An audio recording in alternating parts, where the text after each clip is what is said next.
नमस्कार, बहुत बहुत स्वागत आपका नादी टीवी पर। मैं हूं आपके साथ पारुल। आज बात करेंगे धीमी गति से हारी गर्भवती। 108 एम्बुलेंस, जननी एक्सप्रेस या मेहतारी एक्सप्रेस, जिसे अलग अलग प्रांतों में अलग अलग नाम दिया गया है, गर्भवती माताओं की जान बचाने में सहायक सिद्ध हुई है। इस एम्बुलेंस की बदौलत सुरक्षित प्रसव की संख्या में पर्याप्त इजाफा हुआ है, लेकिन फिर भी ऐसे मामले सामने आ रहे हैं जिनमें समय पर एम्बुलेंस ना पहुंचने के कारण या तो घर में ही प्रसव हो जाते हैं या फिर एम्बुलेंस में प्रसव करवाना पड़ता है। इन असुरक्षित प्रसवों के कारण कई बार जच्चा बच्चा की मौत भी हो जाती है या फिर दूसरी परेशानियां खड़ी हो जाती हैं। मध्य प्रदेश के रीवा में रविवार को एम्बुलेंस में ही महिला का प्रसव हो गया और नवजात की मौत हो गई। आए दिन इस तरह के उदाहरण सुनाई पड़ते हैं। नवजात शिशुओं और प्रसूताओं की मौत के मामले में मध्य प्रदेश शीर्ष 2 स्थान पर काबिज है। उत्तर प्रदेश और छत्तीसगढ़ की स्थिति भी चिंतनीय है। निश्चित रूप से इनमें से कुछ मौतों में 108 एम्बुलेंस की लेट लतीफी का कारण माना जा सकता है, जिसे रोका जा सकता है। 108 एम्बुलेंस को समय पर पहुंचाने के साथ साथ आपात स्थिति में एम्बुलेंस के अंदर भी सुरक्षित प्रसव के इंतजाम कैसे हों, इस विषय पर आज बात करने की कोशिश करेंगे। रिपोर्ट देख लीजिए। मध्य प्रदेश में बीते 7 माह के दौरान 108 एम्बुलेंस से अस्पताल पहुंचने वाली प्रसूताओं की संख्या लगभग 2 गुनी हो चुकी है। 108 एम्बुलेंस की सेवा की विश्वसनीयता बढ़ना एक अच्छा संकेत है, लेकिन इसके साथ ही चिंताजनक पहलू जुड़े हुए हैं। प्रदेश में 1 लाख महिलाओं पर प्रसव के दौरान होने वाली मौतों की संख्या 173 बनी हुई है। मातृ मृत्यु दर के मामले में प्रदेश असम के बाद दूसरे नंबर पर है। यहाँ पर शिशु मृत्यु दर भी बड़ी संख्या में है। ऐसी स्थिति में एम्बुलेंस की लेट लतीफी से होने वाली मौतों को भी इसमें काउंट किया जा रहा है। प्रसव के दौरान महिलाओं के परिवार वाले फोन करते हैं और कई बार समय पर एम्बुलेंस नहीं पहुँचती है। ये लेट लतीफी बहुत महंगी पड़ती है। आए दिन समाचार मिलते हैं कि एम्बुलेंस के भीतर ही प्रसव हो गया। पिछले 7 माह के दौरान 150 ऐसे मामले सामने आए हैं जब एम्बुलेंस के भीतर प्रसव हो गया है। इनमें से लगभग 7 मामलों में जच्चा बच्चा गंभीर होने की शिकायतें भी मिली हैं। कुछ मामले ऐसे आए हैं जिनमें एम्बुलेंस समय पर नहीं पहुंचने से जच्चा बच्चा दोनों की मौत हो गई। कई मामलों में प्रसूता की मौत हो गई तो कई मामलों में शिशु की मौत हो गई। यदि इन मौतों को रोक लिया जाता तो शायद जच्चा बच्चा मृत्यु दर में मध्य प्रदेश का रिकॉर्ड पहले के मुकाबले थोड़ा और संतोषजनक होता। जच्चा बच्चा मृत्यु दर में मध्य प्रदेश कई वर्षों से देश के शीर्ष राज्यों में शामिल है और ये स्थिति चिंतनीय है। स्वास्थ्य सेवाओं को बेहतर करने के साथ साथ 108 एम्बुलेंस जैसी सुविधाओं को भी ज्यादा समय पाबंदी बनाने की आवश्यकता है। 108 एम्बुलेंस की गति को और तेज करने की जरूरत है। इसमें प्रशिक्षित स्टाफ तैनात किए जाने की आवश्यकता है। जच्चा बच्चा मृत्यु दर में कमी लाना है तो स्वास्थ्य सेवाओं को बेहतर करना होगा और उनकी गति भी तेज करनी होगी। 108 एम्बुलेंस के समय पर पहुंचना सर्वाधिक महत्वपूर्ण है।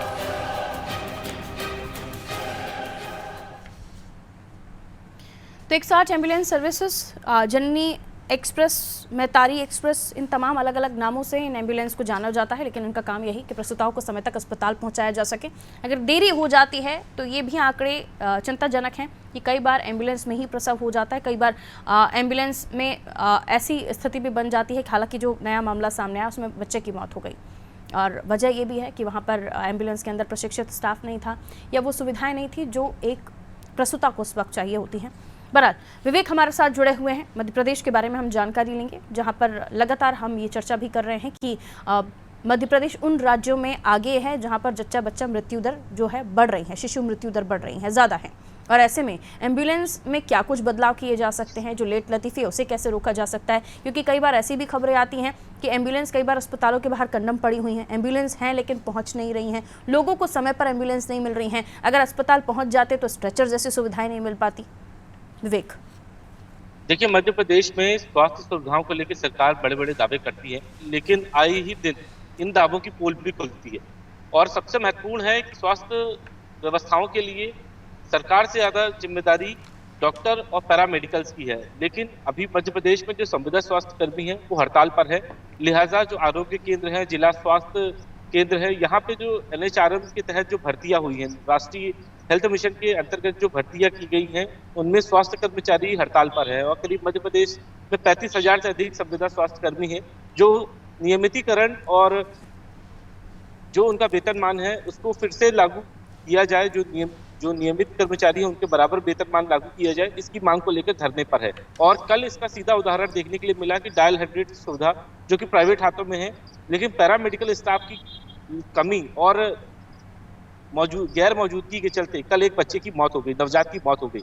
इससे अंदाजा लगाया जा सकता है कि स्वास्थ्य महकमे में भले ही कई बड़े बदलाव किए गए, लेकिन धरातल पर वो व्यवस्थाएं होती नहीं है जिससे लोगों को राहत मिले। हालांकि डायल 100 का परफॉर्मेंस काफी बेहतर रहा है। पहले ये देखा जाता था कि डिलीवरी रास्ते में ही हो जाती थी, गड्ढों की वजह से लोगों की मौत तक हो गई, महिलाओं को वाहनों में जन्म देना पड़ा, खेत खलिहानों में भी डिलीवरी की सूचनाएं आई, लेकिन अब ऐसी व्यवस्थाएं नहीं है। लेकिन इसके बाद भी डायल 100 में कई बड़े बदलाव करने की जरूरत है, और हालांकि कुछ बदलाव हुए भी है, ऐसा नहीं कहा जा सकता कि मध्य प्रदेश में बदलाव नहीं हुए हैं।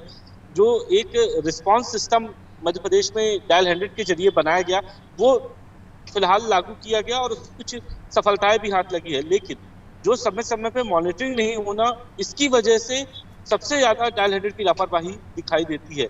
एक तो रिस्पांस टीम पर मॉनिटरिंग करने का जो जिम्मेदारी है वो निजी कंपनी के हाथ में है। ये पूरी तरीके की व्यवस्था जो है वो स्वास्थ्य महकमे के पास होनी चाहिए। हालांकि संचालन की जो जिम्मेदारी है वो आउटसोर्सिंग कंपनी कर रही है, लेकिन मॉनिटरिंग का जो सबसे बड़ा फैक्ट है उसे स्वास्थ्य महकमे को ही हैंड ओवर किया जाए और किसी जिम्मेदार अधिकारी को इसकी जिम्मेदारी दी जाए, क्योंकि मध्य प्रदेश में लाखों लोगों की जो जानें बचाई हैं वो डायल 108 की वजह से बची है, जिसकी वजह से लोग सुरक्षित हैं। एक्सीडेंट हो या फिर कई अन्य घटनाक्रम हो जिसमें डायल 108 जो है वो फौरन ही पहुंच जाती है, लेकिन कल जो घटना हुई है रीवा में वो बेहद ही अमानवीय है, क्योंकि जिस तरीके से एम्बुलेंस में प्रसव होना और उसके बाद नवजात की मौत, इससे स्पष्ट समझ में आता है कि पैरामेडिकल स्टाफ की लापरवाही और दूसरा स्वास्थ्य महकमे की मॉनिटरिंग न होना, ये दो ही बड़े कारण हैं जो किसी भी सिस्टम को पूरी तरीके से व्यवस्थित चलाने में कारगर होते हैं। लेकिन ये दोनों ही सिस्टम मध्य प्रदेश में लागू नहीं है। ठीक ऐसी ही कई व्यवस्थाएं अन्य राज्यों में है, लेकिन बात मध्य प्रदेश की हो रही है, इसलिए जरूरी है कि मध्य प्रदेश की सरकार को ये सोचने की जरूरत है, विचार करने की जरूरत है कि आखिर जो डायल 108 है उसमें क्या क्या नए बदलाव किए जा सकते हैं।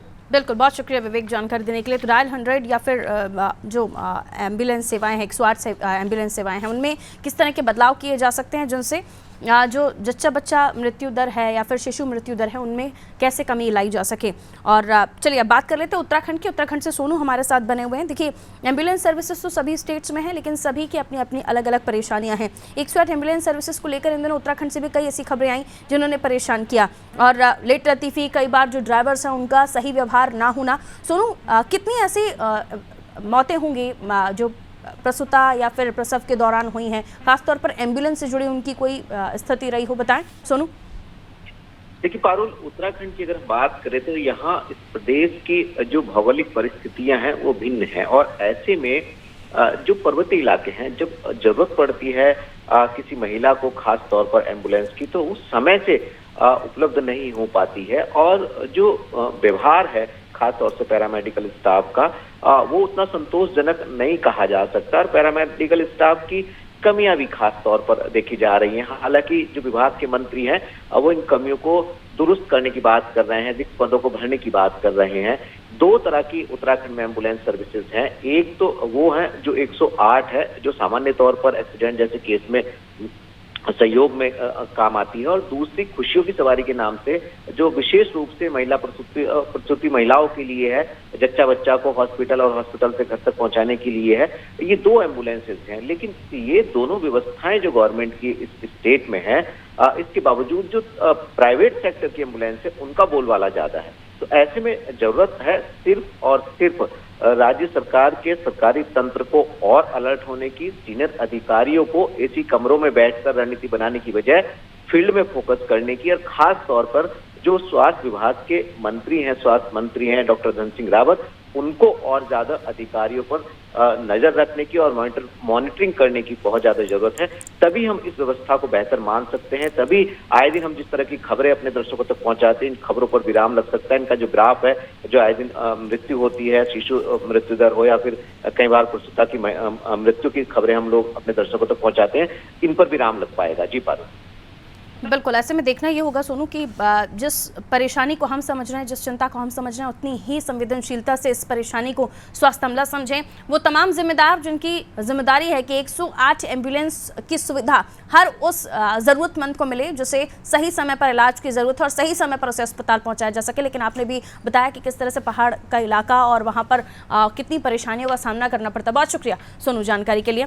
तो ज़रूरी है कि इन सेवाओं को मरीजों के लिए या फिर प्रसूताओं के लिए अगर रखा गया है तो जाहिर सी बात है उन्हें समय पर वो सुविधाएं मिलनी चाहिए, खासतौर पर प्रसूताओं को, क्योंकि इन्हें समय पर अस्पताल पहुंचाना बेहद ज़रूरी होता है। ये तमाम महिलाएं जो हमारे दर्शक इस वक्त देख रहे हैं वो समझ रही होंगी, और ऐसे में ज़रा सी भी देर कई बार बच्चे की ज़िंदगी पर, उसके जीवन पर आन पड़ती है, जो शिशु होता है उसके जीवन पर आन पड़ती है। इसलिए समय पर अस्पताल गर्भवती महिलाओं को पहुँचाया जा सके, प्रसूताओं को पहुँचाया जा सके, बहुत ज़रूरी है। लेकिन चूँकि हर बार वो तेज़ी नहीं दिखाई जा सकती, या कई बार जो सिचुएशंस हैं, जो परिस्थितियां हैं वो वैसी नहीं होती हैं कि समय पर जो प्रसूता उसे पहुंचाया जा सके, लेकिन कोशिशें तमाम होती हैं। लेकिन बावजूद उसके कहीं कोई कमी रह जाती है तो प्रसव एम्बुलेंस तक में होता है, और एम्बुलेंस में जब प्रसव होता है तो कोई ट्रेंड जो स्टाफ होना चाहिए, पैरामेडिकल स्टाफ होना चाहिए, वो उस एम्बुलेंस में नहीं होता है। ये तमाम राज्यों की कहानी है। और ऐसे में जब प्रसव एम्बुलेंस में हो जाता है तो किस तरह से उस शिशु को रखरखाव की ज़रूरत है, किस तरह से जो ट्रेंड स्टाफ है उसकी ज़रूरत है, इन सब चीज़ों का ध्यान नहीं रखा जाता। और इसी की वजह से मध्य प्रदेश में एक नवजात की मौत हुई, एक शिशु की मौत हुई। और ऐसे में जब घटनाओं पर आप नज़र डालिए तो आंकड़ों के हिसाब से हर स्टेट में कंडीशन कुछ ठीक नहीं है, और इसलिए चूँकि कई सारी जो एम्बुलेंस हैं प्रदेश में हैं, और उसके बावजूद भी हर प्रदेश में अच्छी खासी संख्या एम्बुलेंस की है, लेकिन उसके बावजूद भी ये घटनाएं सामने आती हैं। अमरिंद्र हमारे साथ उत्तर प्रदेश से जुड़े हुए हैं। उत्तर प्रदेश में एम्बुलेंस सर्विसेज का किस तरह से लोगों को फ़ायदा मिल रहा है, और ऐसी घटनाओं के बारे में भी हम जिक्र करना चाहते हैं, ताकि अगर प्रसूताएं खास तौर पर अगर उन्हें सर्विसेज नहीं मिल पा रही हैं, जो उपचार उन्हें चाहिए सही समय पर, और अस्पताल तक एम्बुलेंस पहुंच जाए, इस बात का ध्यान रखना है। क्योंकि हाल ही में जो घटना मध्य प्रदेश में घटी अमरिंद्र, उससे अंदाज़ा लगाना बेहद ज़रूरी है कि कितना ज़्यादा ज़रूरत है एम्बुलेंस के अंदर भी पैरामेडिकल स्टाफ का होना, या किसी ट्रेंड स्टाफ का, नर्स का होना, ताकि अगर एम्बुलेंस में भी प्रसव कराने की भी ज़रूरत पड़ती है तो वहाँ पर कोई ऐसा स्टाफ मेंबर हो जो जच्चा बच्चा का ध्यान रख सके, फिर भले ही उसे 5 मिनट में, 10 मिनट में, आधे घंटे में अस्पताल पहुंचाया जाए। अमरिंद्र, सुन पा रहे हैं आप मुझे? हाँ, सुन पा रहा हूँ पारुल जी। अमरिंद्र, वही जी कहिए। जी, ये जो 108 एम्बुलेंस का मामला है, ये निश्चित रूप से अखिलेश यादव की सरकार में इसकी शुरुआत की थी, लेकिन योगी आदित्यनाथ ने इस योजना को अच्छा माना, इसमें सुधार करने का प्रयास किया, और साथ ही सुधार के प्रयास के साथ में जहां पर कल पुर्जे इसके ढीले थे उनको दुरुस्त करने की कोशिश की। उदाहरण के लिए अभी बदायूं का दिसंबर में ही 13 दिसंबर को बदायूं से एक मामला आया जिसमें पाया गया कि जो रिकॉर्ड वहां का था उसमें 1500 मरीज दिखाए गए थे, जबकि 500 मरीज भी एडमिट नहीं हुए, लेकिन ये एम्बुलेंस 1500 मरीजों को भेजी गई, 108 एम्बुलेंस, ये वहां रिकॉर्ड में कि बाकायदे 1500 मरीजों को लेने एम्बुलेंस गई, एम्बुलेंस से डीजल पेट्रोल खर्च किया, ड्राइवर ड्यूटी पे रहे, ड्राइवरों ने जो है वो बाकायदे जो है अपना खर्चा भी लिया, और इसके बाद एम्बुलेंस का मेंटेनेंस का खर्चा भी लिखा गया होगा। और ये सारी चीजों की जब जांच पाएगी तो पाया गया कि 500 मरीज भी जो है हॉस्पिटल में नहीं आए, यानी मरीज 500 भी हॉस्पिटल में नहीं आए, और एम्बुलेंस 1500 मरीजों को लाने गई और 1500 मरीजों में काम किया उसने। तो इस प्रकार का जो नीचे लेवल पे ढेर सारा गड़बड़ी है, उसमें अभी बड़ा सुधार किए जाने की जरूरत है। योजना अच्छी है और निश्चित रूप से लोगों के जीवन को बचाने का काम करती है और नया जीवन प्रदान करने का भी काम करती है। एक शिशु जब अच्छे से सुविधाजनक स्थिति में अच्छी स्वास्थ्य सेवाओं के साथ इस पृथ्वी पर कदम रखता है तो आने वाले टाइम पे वो राष्ट्र का एक अच्छा नागरिक बने, ऐसे उसका लालन पालन होता है। एक माँ जब अपने स्वर्णिम काल में जब वो एक नए रचना को जन्म देती है, एक नए संस्कार को पृथ्वी पर लाती है, पृथ्वी पर जो है जनरेशन की वृद्धि के लिए वो अपना योगदान देती है, उस समय अगर उसको अच्छी स्वास्थ्य सुविधाएं मिले, उसमें उसकी मदद हो सके, तो इससे बड़ा पुण्य का कार्य को नहीं हो सकता। तो एक अच्छे इरादे से, एक बहुत शानदार इरादे से, एक बहुत शानदार योजना जो लाई गई, उसका बाजा बजाने, उसको गलत साबित करने और उसको भी भ्रष्टाचार का कारण बनाने पे चंद लोग लगे हुए हैं। ऐसे लोगों की ठुकाई की जरूरत, ऐसे लोगों को योगी सरकार की जो स्टाइल है उनके ऊपर बुलडोजर चलाने की जरूरत है, तब जाके लोगों में डर पैदा होगा। और ये जो इतना शानदार काम है, ये तो इतने पुण्य का काम है, तब लोग इसका शायद महत्व समझेंगे और इसमें भ्रष्टाचार रुके। जी पारुल जी। अमरिंदर, इसे इस तरह से भी समझने की ज़रूरत है कि देखिए, एक तो एम्बुलेंस की सुविधाएं, हेल्थ से जुड़ी हुई ये चीज़ें सिर्फ गर्भवती महिलाओं प्रसूताओं के लिए नहीं, जब कहीं एक्सीडेंट भी होता है तब भी एम्बुलेंस को तेज़ी से पहुंचना पड़ता है और उस वक्त एम्बुलेंस में वो सर्विसेज होनी चाहिए। कई बार ऑक्सीजन लेवल डाउन होता है, कई बार और भी चीज़ें होती है। पहले से ही जो एक्सीडेंट में जो दुर्घटनाग्रस्त हुआ हो उसको भी कई सारी चीज़ें हो सकती है, डिसीज़ हो सकती है, उस बारे में भी ध्यान रख के एम्बुलेंस को डेवलप करना होगा। लेकिन आपने बताया डिपार्टमेंट में ही कुछ दाल में काला है, तो फिर किसे क्या आप दोष दीजिएगा। तो इस मामले में जो जिम्मेदार अधिकारी हैं, क्योंकि हम देखते हैं कि मुख्यमंत्री योगी आदित्यनाथ लगातार उन तमाम चीज़ों को लेकर सतर्क रहते हैं जो सीधे तौर पर जनता से जुड़ी हुई हैं, तो यहाँ क्यों कमी आ रही है? क्यों ऐसे लोगों को चिन्हित करके उन्हें सजा नहीं दी जाती ताकि इन चीज़ों को सुधारा जा सके? बिल्कुल पारुल जी, देखिए उत्तर प्रदेश में पिछले लंबे समय से अलग अलग सरकारें, अलग अलग पार्टी की रही, राजनीति यहाँ की जो है बहुआयामी रही। यहाँ लंबे समय तक कांग्रेस की सरकार रही। पहले एक कल्चर कांग्रेस ने डेवलप किया जिसके तहत यहाँ पर लोगों को काम करने की आदत पड़ी। वो कल्चर क्या था, इसको हमें जानना पड़ेगा, समझना पड़ेगा और ध्यान में लेना पड़ेगा। इसके बाद यहाँ पर बसपा की सरकार आई। बसपा की सरकार आने के बाद सपा की सरकार आई, बसपा सपा की मिली जुली सरकार आई। उसके बाद बीच में भाजपा की सरकार आई, फिर उसके बाद बसपा की सरकार आई, सपा की सरकार आई और फिर इसके बाद भाजपा की सरकार आई। और पहली बार 37 साल बाद लगातार दूसरी बार भारतीय जनता पार्टी ने सरकार बनाई। अब ये जो पीछे का मैंने आपको किस्सा बताया, इस अलग अलग दलों के खेल में दलदल बना यहाँ, और उस दलदल के तहत भ्रष्टाचार की जड़ें इतनी गहरी, पारुल जी, भ्रष्टाचार की जड़ें इतनी गहरी कि नीचे से लेकर ऊपर तक सबने जो संसाधन जनता के थे, जो जनता की सुविधाएं थी, जो जनता के लिए सरकार का धन जिन चीजों पर जाना था, जो जन कल्याणकारी काम थे, उनको लोगों ने स्वयं कल्याणकारी काम बना लिया। उनको अपनी आमदनी का जरिया बना लिया, निजी स्वार्थों को साधने का जरिया बना लिया। और स्वास्थ्य विभाग में इतनी दुर्दशा थी पारुल जी एक समय पर कि मैं आपको कह नहीं सकता, जिसको सुधारने के लिए एक लंबे समय की लंबी कवायद की और हर पॉइंट पर एक कसाव की जरूरत आन पड़ी। इसलिए इस बार डिप्टी सीएम को स्वास्थ्य विभाग की जिम्मेदारी दी। एक व्यक्ति जिसे डिप्टी सीएम जैसी अहम जिम्मेदारी थी, उनको स्वास्थ्य विभाग सौंपा गया। और न केवल स्वास्थ्य विभाग, साथ में चिकित्सा शिक्षा, मेडिकल से जुड़े हुए शिशु एवं बाल कल्याण, सारे विभाग इकट्ठा एक कंपाइल करके ब्रजेश पाठक जैसे तेज सर राजनीति इसलिए दिए गए कि वो लगातार पूरे प्रदेश में इसकी मॉनिटरिंग करे और जहां जहां पर कमी है वहां पर योगी सरकार स्टाइल में, बुलडोजर स्टाइल में, ठुकाई स्टाइल में इसको सुधार करे। लगातार कम चल रहा है पारुल जी, लेकिन ये इतनी गहरी जड़ें हैं इस पाप की, इस भ्रष्टाचार की, स्वास्थ्य में जहां लोगों को जिंदगी दी जानी है पारुल जी।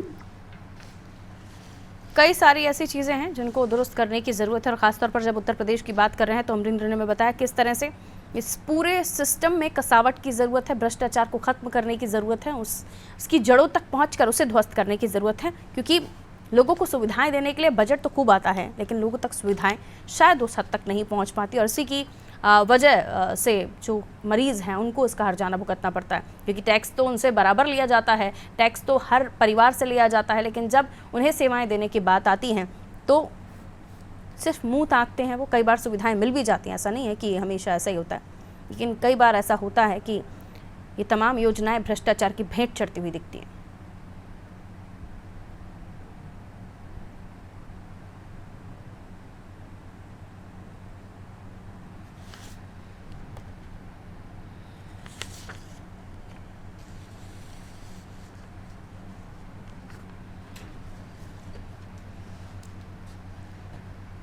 तो अलग अलग राज्यों में जो एम्बुलेंस सर्विसेज है वो संचालित होती हैं अलग अलग नामों से। प्रसूताओं के लिए ख़ास तौर पर अलग नाम से एम्बुलेंस का संचालन होता है, लेकिन जब एम्बुलेंस को फ़ोन किया जाता है तो एम्बुलेंस या तो बहुत लेट पहुंचती है। कई बार ये आंकड़े अच्छे भी सामने आते हैं जहां एम्बुलेंस की वजह से कई सारे लोगों की जान बचाई जा सकी। कई सारे लोगों का समय पर एम्बुलेंस में रहना, वहाँ कई बार एम्बुलेंस में प्रसव भी हुआ है। कई बार अस्पतालों में पहुंचते पहुंचते प्रसूताओं ने दम भी तोड़ा है। तो अलग अलग स्थितियां हैं, लेकिन एम्बुलेंस ने लोगों की जान बचाने में योगदान दिया है और इसे और भी दुरुस्त करने की ज़रूरत है। जहां एम्बुलेंस को लेकर ये भी सुनने में मिलता है कि सारी एम्बुलेंस बिज़ी हैं, अवेलेबल नहीं है, क्योंकि हर राज्य में मरीज़ों की संख्या हमेशा बढ़ी रही और कोविड के बाद से तो लोगों में बीमारियां और भी बढ़ी हैं। ये जो एक्सपर्ट्स हैं वो बताते हैं और ऐसे में अगर ये हकीकत है तो सुविधाओं को और बढ़ाना चाहिए, हेल्थ सेक्टर का बजट और बढ़ना चाहिए, एम्बुलेंस की सुविधाओं को और भी ज़्यादा बढ़ाना चाहिए। अगर एम्बुलेंस जितनी है तो उन्हें और नंबर्स में और बढ़ा देना चाहिए ताकि समय पर सही जगहों पर एम्बुलेंस की उपलब्धता हो सके। और जो मेन पॉइंट है जिसको लेकर हम डिस्कशन कर रहे हैं, आज बात कर रहे हैं, वो है एम्बुलेंस में पैरामेडिकल स्टाफ का होना, ट्रेन नर्स का होना, खासतौर पर अगर वो प्रसूता के लिए जा रही है तो एक ट्रेन नर्स का उस एम्बुलेंस में मौजूद होना, ताकि अगर कोई अनहोनी होती है, कोई भी स्थिति बनती है तो वो नर्स उस स्थिति में अपने तरफ से जो भी उनको लगे वो सही इलाज उससे समय रहते उस प्रसूता को दे सके। तो चिंता का विषय इसलिए भी हो चला है क्योंकि ज़रूरत है आज जब हेल्थ सर्विसेज की बात हो रही हो, क्योंकि अलग अलग राज्यों में अलग अलग मामले सामने आते हैं, खासतौर पर जच्चा बच्चा शिशु दर को लेकर, तो फिर ये चिंता और भी बढ़ जाती है कि इतना हेल्थ बजट को लेकर सरकारें सोचती हैं, बजट भी बड़ा होता है, लेकिन उसके बावजूद भी धरातल पर स्थितियाँ कुछ और होती हैं। मनीष जबलपुर से हमारे साथ जुड़े हुए हमें बताएंगे जबलपुर में क्या स्थिति है 108 एम्बुलेंस की, जननी एक्सप्रेस जैसी गाड़ियां जो चलती हैं, और कई जगहों से जब घटनाएं सामने आती हैं तो एम्बुलेंस की पोल भी खुलती है। मनीष। बिल्कुल पारुल, बिल्कुल जैसा आपने कहा कि जबलपुर हो या अन्य कोई भी शहर हो, हम लगातार देखते हैं, भले ही 108 की सुविधा सरकार के द्वारा दी जा रही है या जननी एक्सप्रेस और अन्य कई नाम इनको दिए गए हैं, लेकिन कहीं ना कहीं चूक जरूर है, खामियां जरूर देखने को मिलती हैं। अनुभवी डॉक्टर्स की कमी, नर्स की कमी, और समय पर सबसे बड़ा जो अभी हम देख रहे हैं कि समय पर जो एम्बुलेंस नहीं पहुंच पाती, उसमें कई बार दुखद घटनाएं हमें देखने को मिल जाती हैं। कभी नवजात की मौत हो जाती है, तो कभी प्रसूति की मौत हो जाती है, और कई बार समय पर इलाज ना मिल पाना भी एक बहुत बड़े, और चूंकि यातायात व्यवस्थाएं भी सुदृढ़ करनी होगी, क्योंकि जिस तरह से हम देख रहे हैं लगातार यातायात व्यवस्थाएं जो है वो चरमराती जा रही हैं, ट्रैफिक जैम रहता है, तो कहीं ना कहीं इस वजह से भी कभी समय पर नहीं पहुंच पाती हैं एम्बुलेंस वगैरह, जिससे भी हम दुर्घटनाएं आमतौर पर देखते हैं। लेकिन इनसे निजात पाने के लिए काफी जद्दोजहद करनी पड़ेगी ताकि सुविधाएं अच्छे से बढ़े। जैसा आपने कहा, एक अनुभवी स्टाफ की जरूरत होती है ताकि समय पर इलाज मिले। अगर मान लीजिए एम्बुलेंस ही समय पर अगर पहुंच जाती है मरीज तक, तो कम से कम उसका इलाज वहां संभव हो सके। जैसा अभी रीवा में हमने घटना देखी कि एम्बुलेंस में ही प्रसव हुआ, तो कहीं ना कहीं और नवजात की मृत्यु हुई। तो इस प्रकार की घटनाओं से कम हम बच सकते हैं, इस प्रकार की घटनाएं भविष्य में हमें न देखने को मिले। तो कहीं ना कहीं एक ये विषय जो है काफी चिंताजनक है, गंभीर है। इस पर गंभीरता से लेकर इस पर काम करना होगा स्वास्थ्य विभाग को, और साथ में और भी जो चाहे वो ट्रैफिक व्यवस्था हो या फिर एम्बुलेंस जो, और मैं तो ये कहता हूँ कि बिना कहना चाहिए कि प्राइवेट सेक्टर को साथ में लिए हुए इस समस्या को हल कर पाना मुझे नहीं लगता पारुल जी संभव है, क्योंकि इतनी बड़ी आबादी है हमारे, चाहे जबलपुर की बात कर लें, प्रदेश की बात कर लें या देश की बात कर लें। बिना प्राइवेट सेक्टर जब तक इसमें हाथ बड़े पैमाने पर नहीं बटाएगा, तब तक मुझे नहीं लगता कि ये जो समस्याएं हैं वो आसानी से सुलझ पाएंगी। इसमें काफी जद्दोजहद करनी पड़ेगी सरकार को, प्राइवेट सेक्टर में इसमें काफी ध्यान देना पड़ेगा, तब जाके ये जो समस्याएं हैं वो मुझे लगता है हल हो सकती हैं। जी बिल्कुल मनीष, एक अच्छा आपने जिक्र भी किया कि यातायात को दुरुस्त करना, यानी एम्बुलेंस अगर समय से पहुंच भी जाए तो ये ट्रैफिक उसे पहुंचने नहीं देता। और ऐसे में जब हम कई ऐसे वीडियोस देखते हैं, कई ऐसे सोशल मीडिया पर भी वीडियो वायरल होते हैं कि जागरूक नागरिक वो समझता है कि एम्बुलेंस को सही समय पर पहुंचना कितना ज़रूरी होता है, और ऐसे में वो खुद स्पेस बनाते हैं। और ऐसे में हमारी जनता, हमारे दर्शकों को भी इस बात का ध्यान रखना होगा कि आपको भी जागरूक होना होगा, क्योंकि कई बार ये भी होता है कि हम ही ट्रैफिक जाम लगा कर बैठे हैं, हम ही अड़े हुए हैं कि हम अपनी गाड़ी नहीं हटाएंगे, हम पार्किंग में नहीं वो सही जगह पर लगाएंगे, और उसके बाद जिस एम्बुलेंस को आप जगह नहीं दे रहे थे, कई बार उस एम्बुलेंस में आपके ही परिचित होते हैं। इस बात का बेहद ध्यान रखें, गंभीरता से लें। यातायात को दुरुस्त करना आपकी हमारी सबकी जिम्मेदारी है, ताकि एम्बुलेंस जैसी गाड़ियाँ समय पर निकल सकें। और उसके अलावा सही समय पर एम्बुलेंस को कॉल कीजिए। अगर आपके आसपास कोई भी परेशान है और आपको लगता है कि आप उसे एम्बुलेंस की सुविधा दिलवा सकते हैं तो मदद कीजिए।